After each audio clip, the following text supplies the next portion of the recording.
Feliz y bendecido día, aprendiendo un curso de milagros. El secreto de la verdadera oración es olvidarte de las cosas que crees necesitar.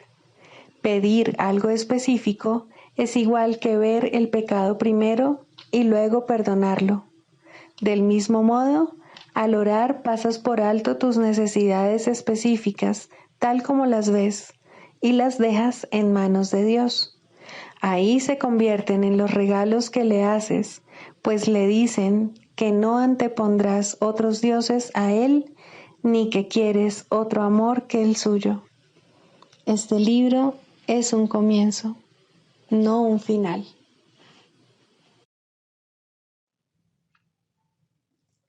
Del prefacio, que postula, párrafo 2. El mundo de la percepción, por otra parte, es el mundo del tiempo, de los cambios, de los comienzos y de los finales. Se basa en interpretaciones, no en hechos. Es un mundo de nacimientos y muertes, basado en nuestra creencia en la escasez, en la pérdida, en la separación y en la muerte. Es un mundo que aprendemos en vez de algo que se nos da. Es selectivo en cuanto al énfasis perceptual, inestable en su modo de operar e inexacto en sus interpretaciones.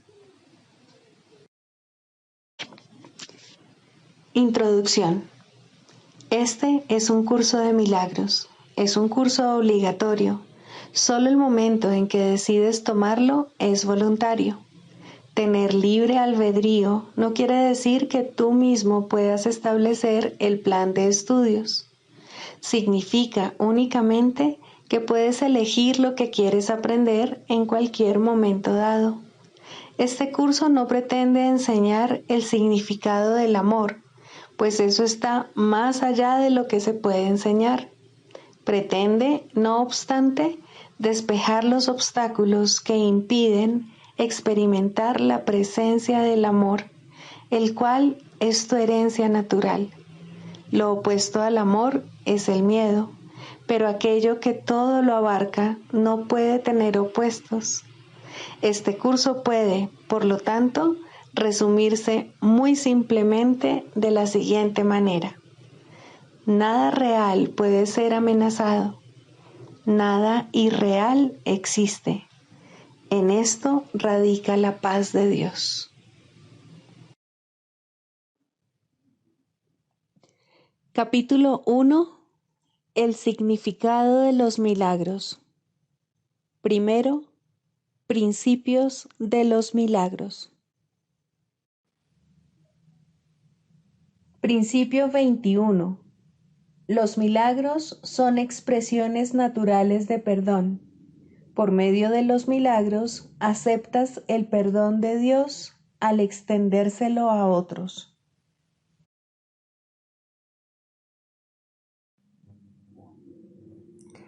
Capítulo 3. La percepción inocente.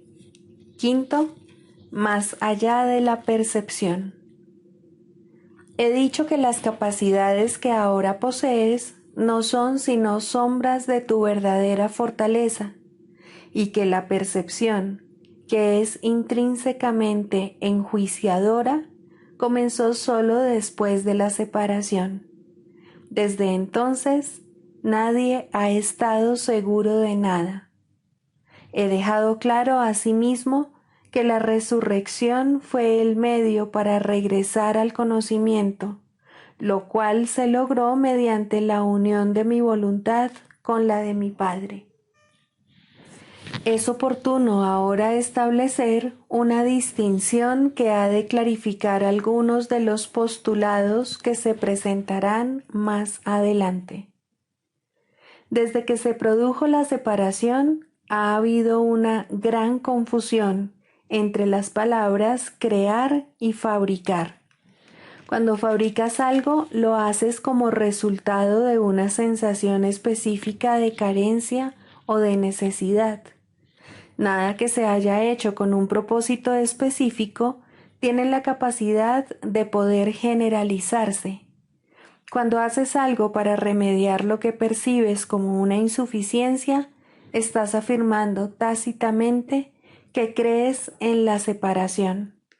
El ego ha inventado un gran número de sistemas de pensamiento ingeniosos con ese propósito, mas ninguno de ellos es creativo.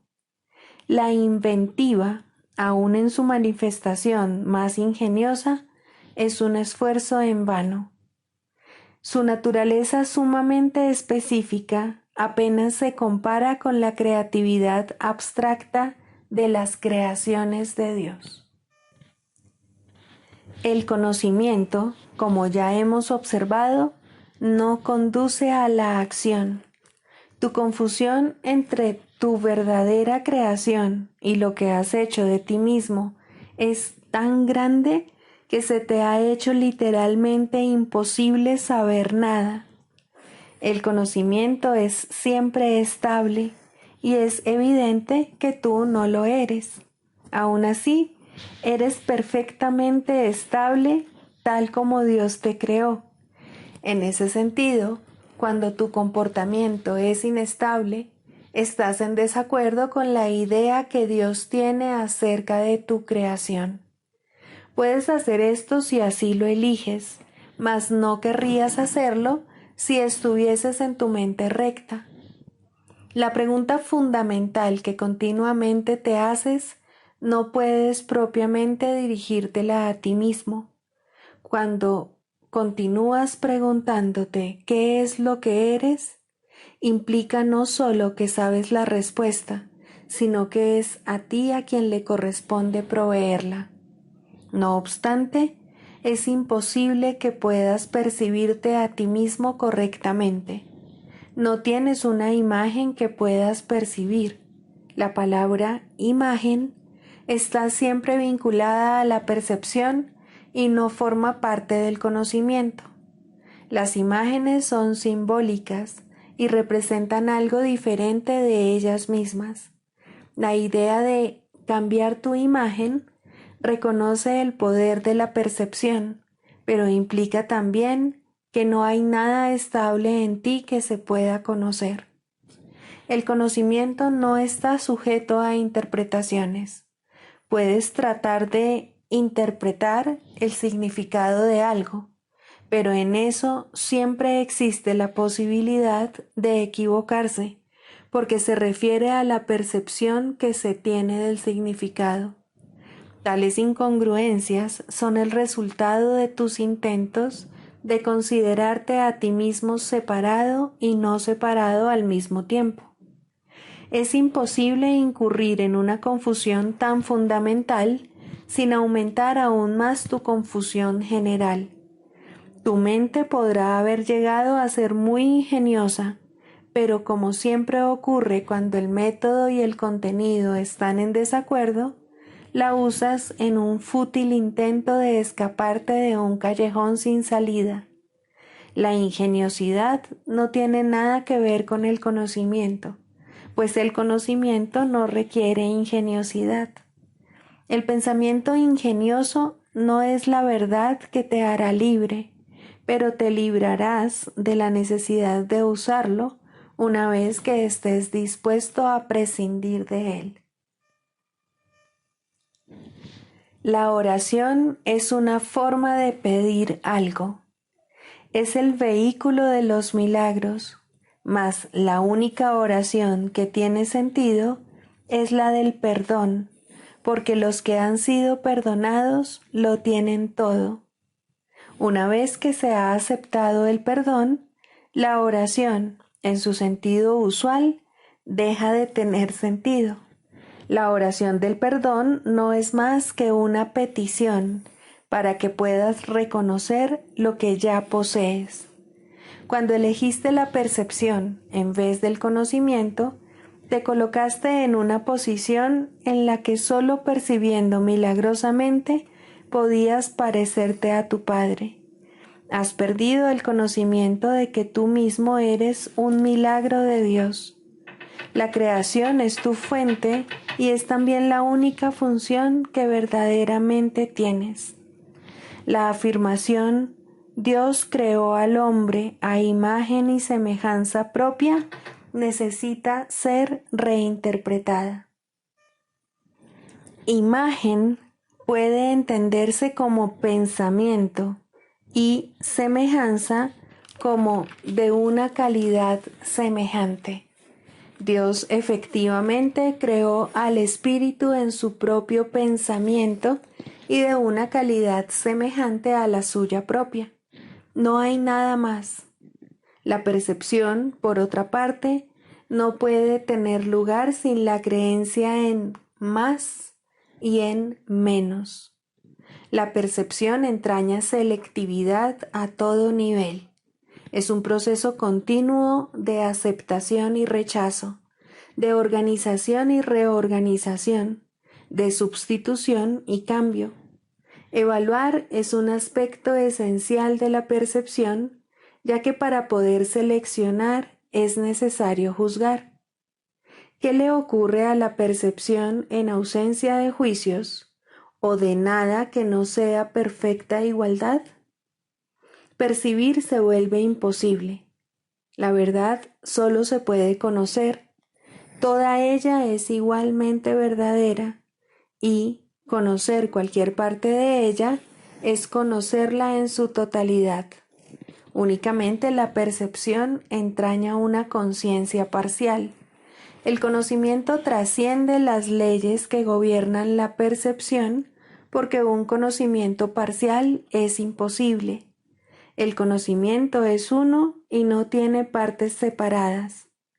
Tú, que eres realmente uno con él, solo necesitas conocerte a ti mismo para que tu conocimiento sea total. Conocer el milagro de Dios es conocerlo a Él. El perdón es lo que sana la percepción de la separación. Es necesario que percibas correctamente a tu hermano debido a que las mentes han elegido considerarse a sí mismas como entidades separadas. El espíritu tiene absoluto conocimiento de Dios. En eso radica su poder milagroso. El hecho de que cada uno de nosotros disponga de ese poder en su totalidad es una condición enteramente ajena al pensar del mundo. El mundo cree que si alguien lo tiene todo, no queda nada para los demás. Mas los milagros de Dios son tan totales como sus pensamientos, porque son sus pensamientos. Mientras continúe habiendo percepción, la oración será necesaria. Puesto que la percepción se basa en la escasez, los que perciben no han aceptado totalmente la expiación ni se han entregado a la verdad.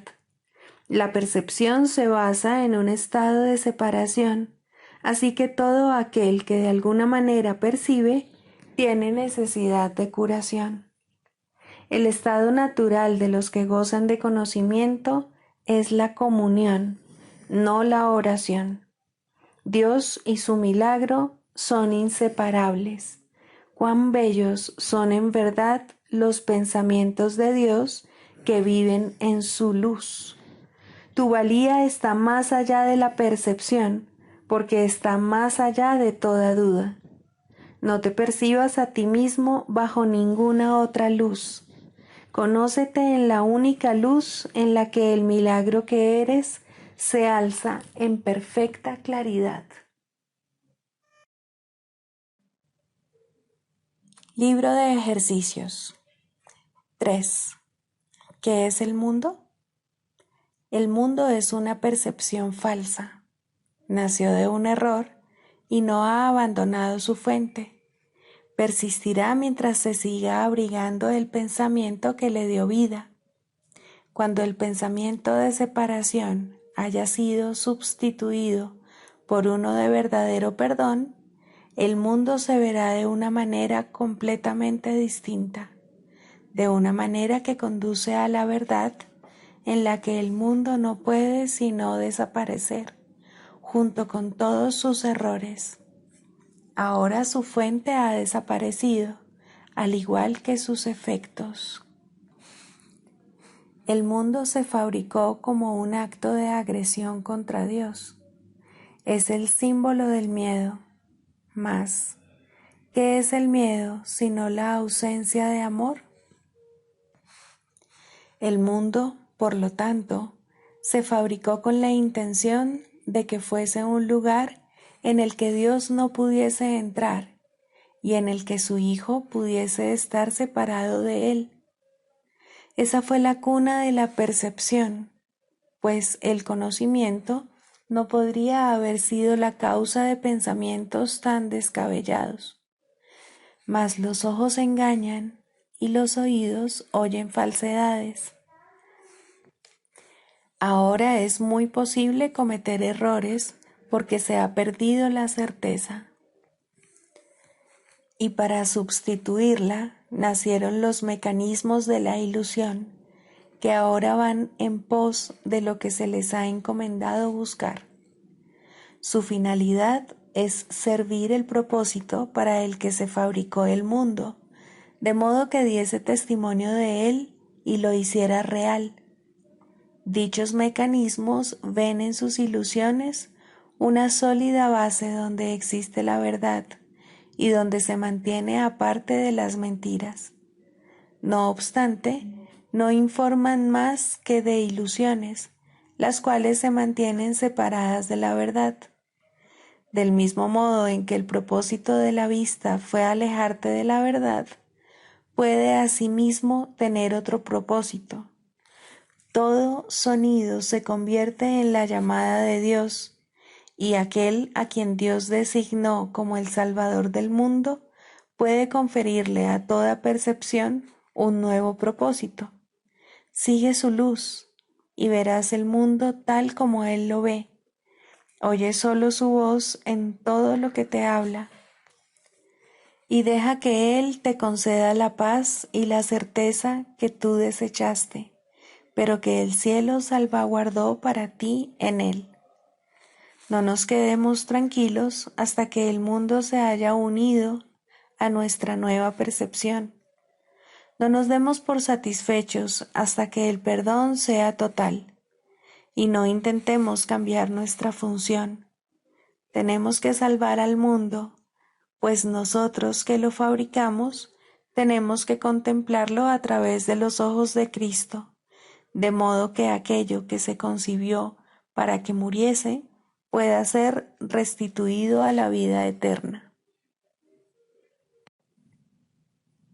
Lección 249. El perdón pone fin a todo sufrimiento y a toda sensación de pérdida. El perdón nos ofrece un cuadro de un mundo en el que ya no hay sufrimiento, es imposible perder y la ira no tiene sentido. El ataque ha desaparecido y a la locura le ha llegado su fin. ¿Qué sufrimiento podría concebirse ahora? ¿En qué pérdida se podría incurrir? El mundo se convierte en un remanso de dicha, abundancia, caridad y generosidad sin fin. Se asemeja tanto al cielo ahora que se transforma en un instante en la luz que refleja. Y así, la jornada que el Hijo de Dios emprendió ha culminado en la misma luz de la que Él emanó. Padre, queremos devolverte nuestras mentes. Las hemos traicionado, sumido en la amargura y atemorizado con pensamientos de violencia y muerte. Ahora queremos descansar nuevamente en ti, tal como tú nos creaste.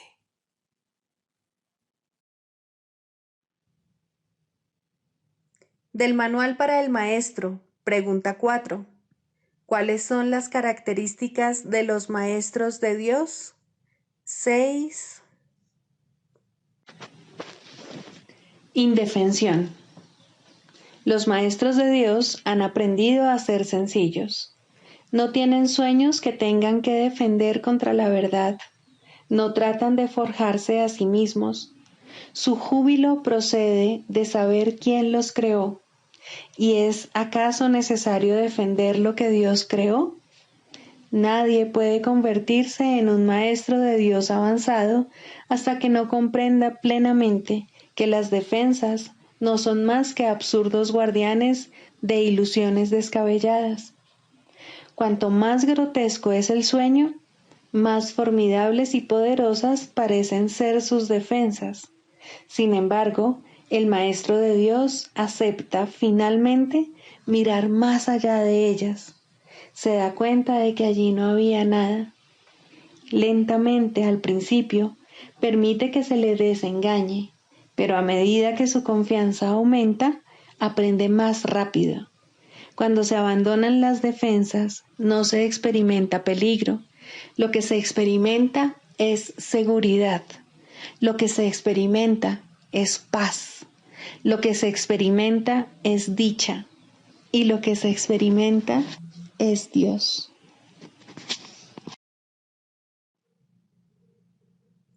Manual para el maestro, pregunta 6. ¿Tiene siempre lugar la curación? Sí, la curación siempre tiene lugar. Es imposible dejar que las ilusiones se lleven ante la verdad y al mismo tiempo conservarlas. La verdad demuestra que las ilusiones no tienen ningún valor. El Maestro de Dios ha visto la corrección de sus propios errores en la mente del paciente, al reconocerla como lo que es.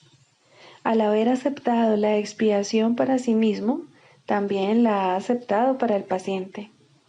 ¿Qué ocurre, sin embargo, cuando el paciente usa la enfermedad como una forma de vida, creyendo que la curación es el camino a la muerte? Cuando esto ocurre, una curación repentina podría ocasionar una aguda depresión y una sensación de pérdida tan profunda que el paciente podría incluso tratar de destruirse a sí mismo. No teniendo nada por lo que vivir, podría hasta pedir la muerte. Por su propio bien, pues, la curación tiene que esperar. La curación se hará a un lado siempre que pueda percibirse como una amenaza. En el instante en que se le da la bienvenida, ahí está. Donde quiera que se haya ofrecido una curación, ésta se recibirá. ¿Y qué es el tiempo ante los regalos de Dios? Nos hemos referido en muchas ocasiones en el texto a los tesoros que se ofrecen equitativamente, tanto para el que da los regalos de Dios como para el que los recibe. Ni uno solo se pierde, pues solo pueden multiplicarse. Ningún maestro de Dios debe sentirse decepcionado si, habiendo ofrecido una curación, parece como si ésta no se hubiese recibido. No es su función juzgar cuándo debe aceptarse su regalo. Que tenga por seguro que ha sido recibido y que no ponga en duda que será aceptado cuando se reconozca que es una bendición y no una maldición. La función de los maestros de Dios no es evaluar el resultado de sus regalos. Su función es simplemente darlos. Una vez que los han dado también el resultado, puesto que ello es parte del regalo. Nadie puede dar si está preocupado por los resultados de lo que da. Eso sería limitar lo que da, y en ese caso, ni el que da ni el que recibe dispondrían del regalo. La confianza es parte esencial del acto de dar. De hecho, es la parte que hace posible el compartir, la parte que garantiza que el dador no ha de perder, sino que únicamente ganará. ¿Qué sentido tiene que alguien dé un regalo si luego se queda con él para asegurarse de que sea usado como mejor le parezca a él? Eso no es dar, sino subyugar. Haber abandonado toda preocupación por el regalo es lo que hace que sea verdaderamente dado, y lo que hace posible dar de verdad es la confianza. La curación es el cambio de mentalidad que el Espíritu Santo procura que tenga lugar en la mente del paciente, y es el Espíritu Santo en la mente del donante quien le da el regalo a él. ¿Cómo podría perderse? ¿Cómo podría ser ineficaz? ¿Cómo podría haber sido en vano Las arcas de Dios jamás están vacías, y si les faltase un solo regalo, no estarían llenas. Dios garantiza, sin embargo, que las arcas estén siempre rebosantes. ¿Por qué habría de preocuparse entonces un maestro de Dios por lo que sucede con sus regalos? Al ser Dios quien se los da a sí mismo, ¿quién iba a dejar de recibirlo todo en este intercambio santo?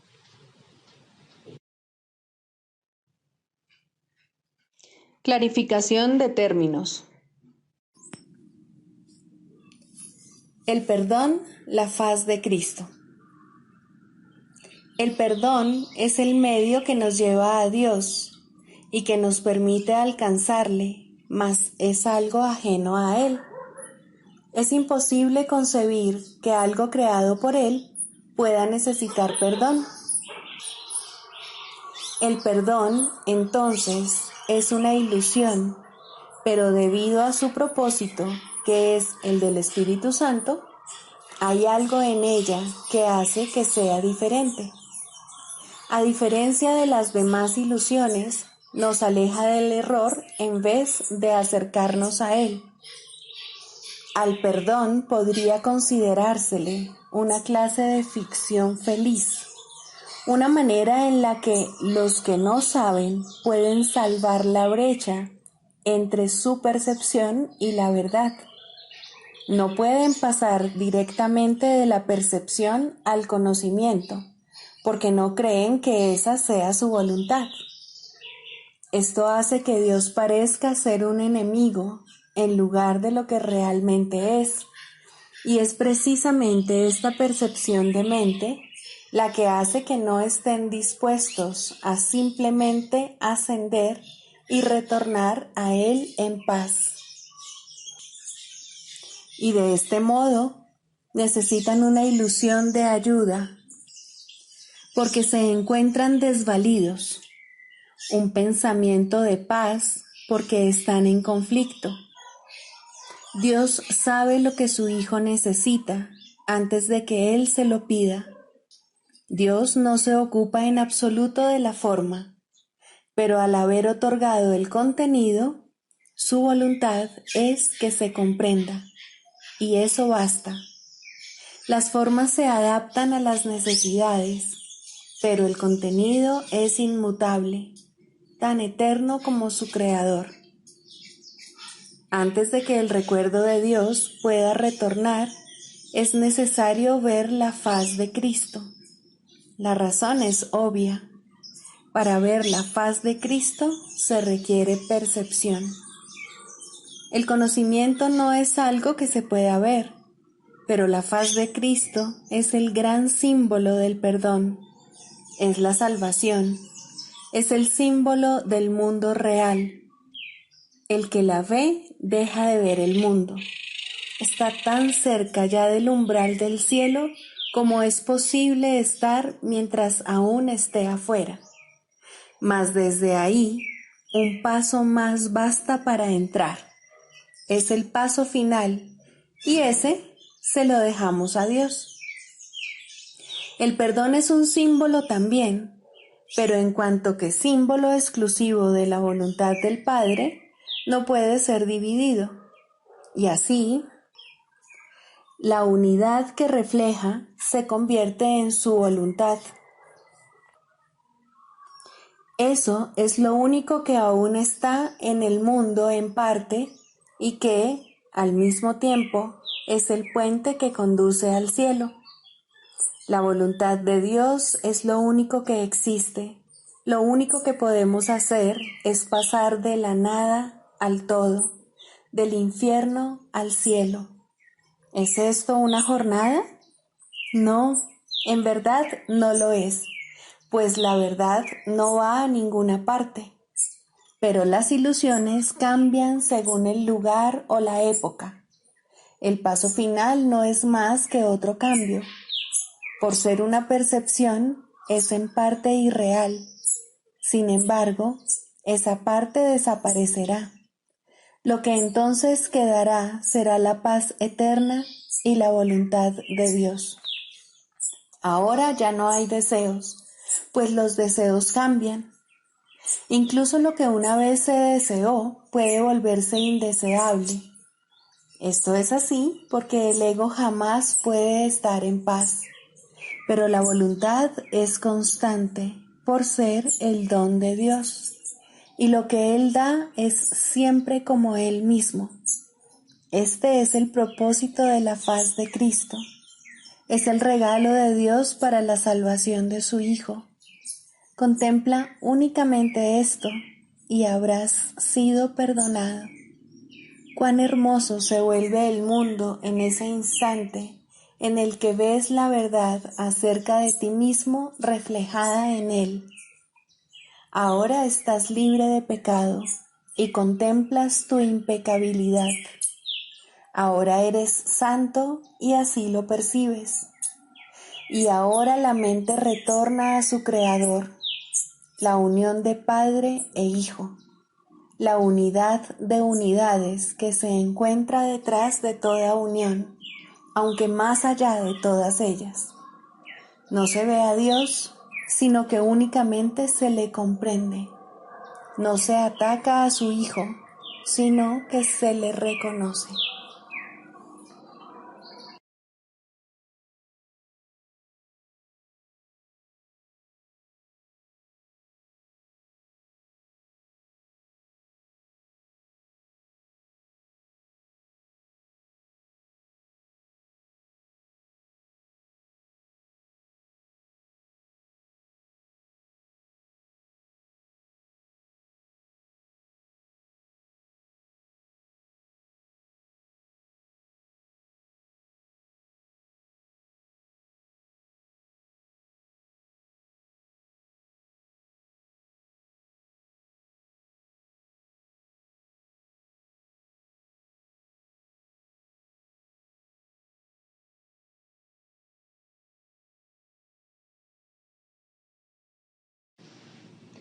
Psicoterapia.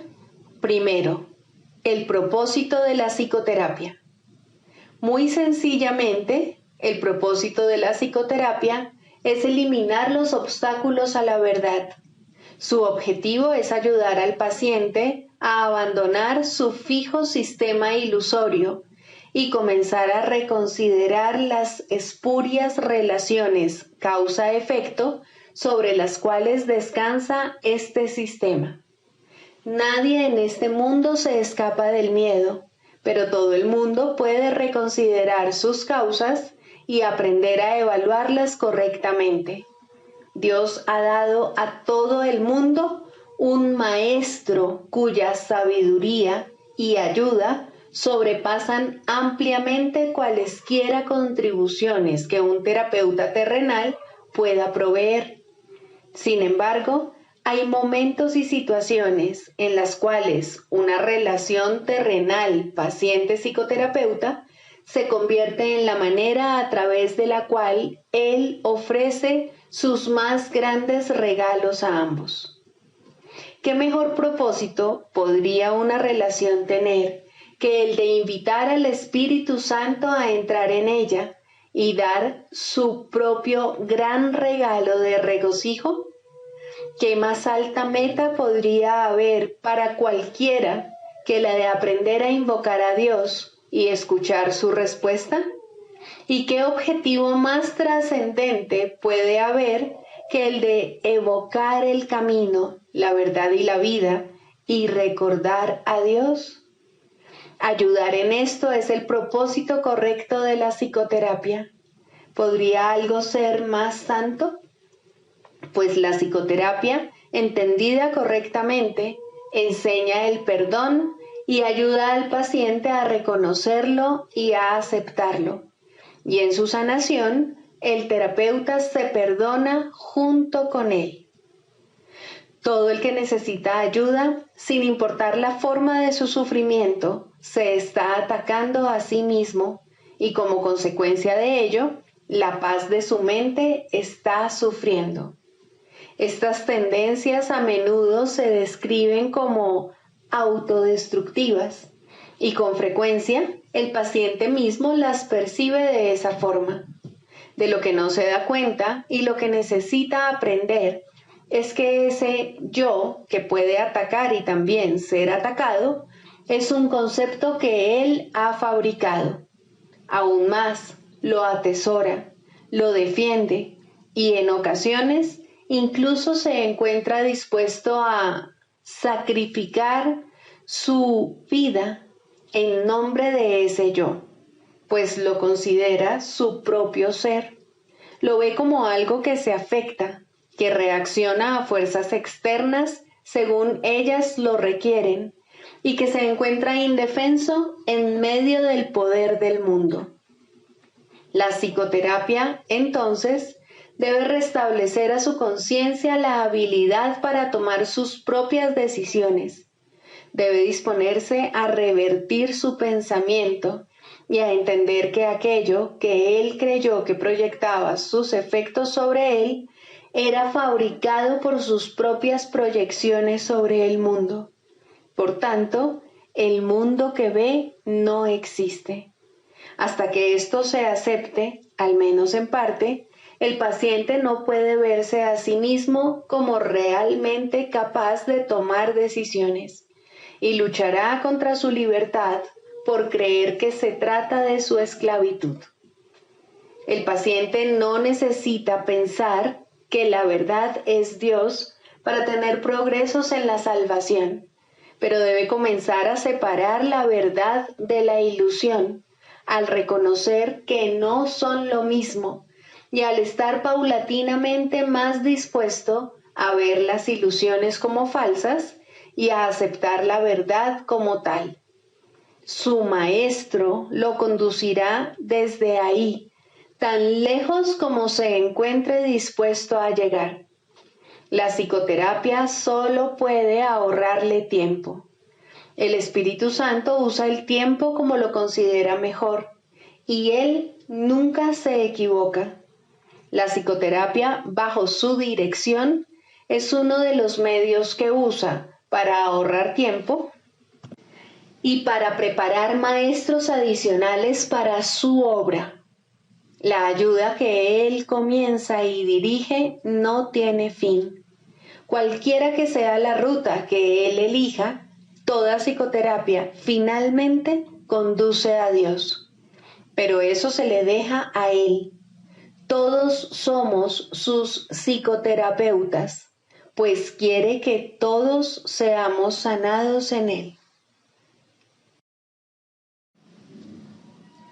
El canto de la oración.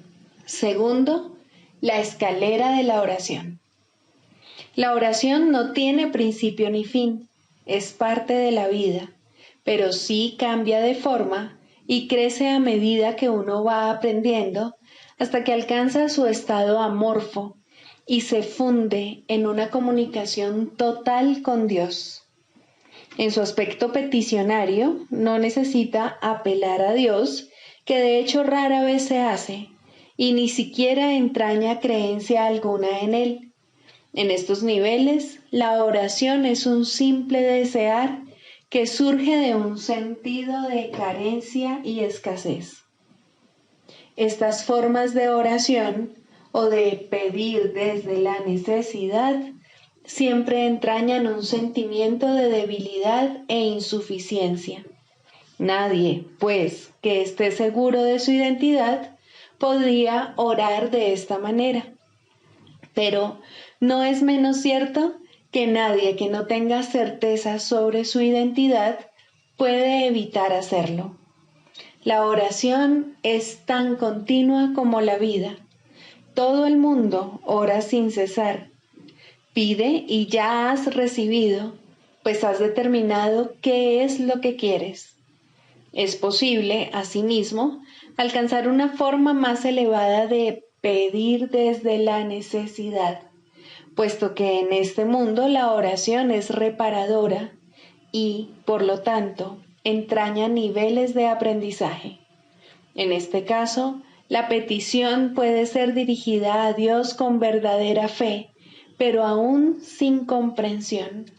Por lo general, se ha alcanzado un vago y con frecuencia inestable sentido de identificación con él, pero tiende a estar desenfocado por un sentimiento de pecado profundamente arraigado.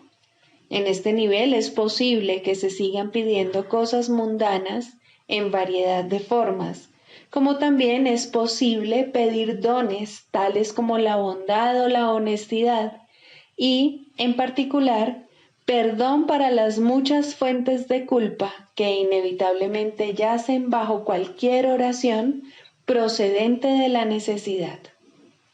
Sin culpa no hay escasez. Quien está libre de pecado no tiene necesidades. En este nivel surge también esa curiosa contradicción de términos conocida como orar por nuestros enemigos. La contradicción no se encuentra en las palabras mismas, sino más bien en la manera en que usualmente se interpretan. Mientras creas tener enemigos, habrás limitado tu oración a las leyes del mundo y habrás limitado también tu capacidad para recibir y para aceptar a esos mismos estrechos márgenes.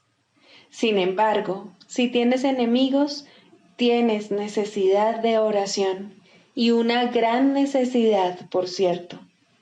Entonces, ¿qué significa realmente la frase? Significa que debes orar por ti para que no busques aprisionar a Cristo y así perder el reconocimiento de tu propia identidad. No traiciones a nadie o te traicionarás a ti mismo. Un enemigo es el símbolo de un Cristo prisionero. ¿Y quién podría ser él sino tú mismo? Orar por los enemigos se convierte de este modo en una manera de orar por tu propia libertad. Ahora ha dejado de ser una contradicción. Se ha convertido en una declaración de la unidad de Cristo y el reconocimiento de su impecabilidad. Ahora se ha vuelto santa, pues reconoce al Hijo de Dios tal como fue creado. Nunca olvides que la oración, en cualquiera de sus niveles, es siempre para uno mismo. Si te unes a alguien en oración, lo haces parte de ti. El enemigo eres tú, al igual que eres el Cristo. Por ello, antes de hacerse santa, la oración es una elección. Tú no eliges por otro, solo puedes elegir por ti mismo. Ora verdaderamente por tus enemigos, pues en esto radica tu propia salvación. Perdónalos por tus pecados y serás realmente perdonado. La oración es una escalera que llega hasta el cielo. En lo alto se produce una transformación muy similar a la tuya, pues la oración es parte de ti. Las cosas de la tierra se dejan atrás y ya no se recuerdan más. No se hacen peticiones, puesto que nada falta. Se reconoce plenamente que la identidad en Cristo es algo eterno, incorruptible y más allá de todo cambio. La luz ha dejado de titilar y nunca se apagará. Ahora, sin necesidades de ninguna clase y revestida por siempre de la pura impecabilidad que es el regalo de Dios para ti, su Hijo, la oración puede convertirse otra vez en aquello para lo que se concibió, pues ahora se eleva cual canto de gratitud a tu Creador, sin palabras, pensamientos o vanos deseos, y sin necesidad de nada en absoluto. De este modo se extiende como estaba destinada a hacerlo, y por esta ofrenda Dios mismo da las gracias.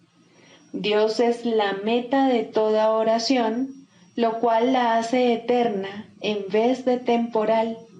No tiene comienzo, pues la meta no ha cambiado jamás. La oración, en las formas que adopta inicialmente, es una ilusión, ya que no se necesita escalera alguna para llegar hasta aquello de lo que uno nunca se alejó. No obstante, la oración forma parte del perdón, mientras éste, que de por sí es una ilusión, continúe sin lograrse. La oración estará ligada al aprendizaje hasta que el objetivo del aprendizaje se haya alcanzado, y entonces todas las cosas se transformarán al unísono y retornarán libres de toda mancha a la mente de Dios. Al encontrarse más allá de lo que se puede aprender, este estado es indescriptible. Es necesario, no obstante, entender las etapas por las que hay que pasar para su obtención, si la paz ha de ser restaurada en el Hijo de Dios, quien vive ahora en la ilusión de la muerte y el temor de Dios. Sigamos a Jesús haciendo del perdón algo tan natural como respirar y algo tan vital como el aire. Amén.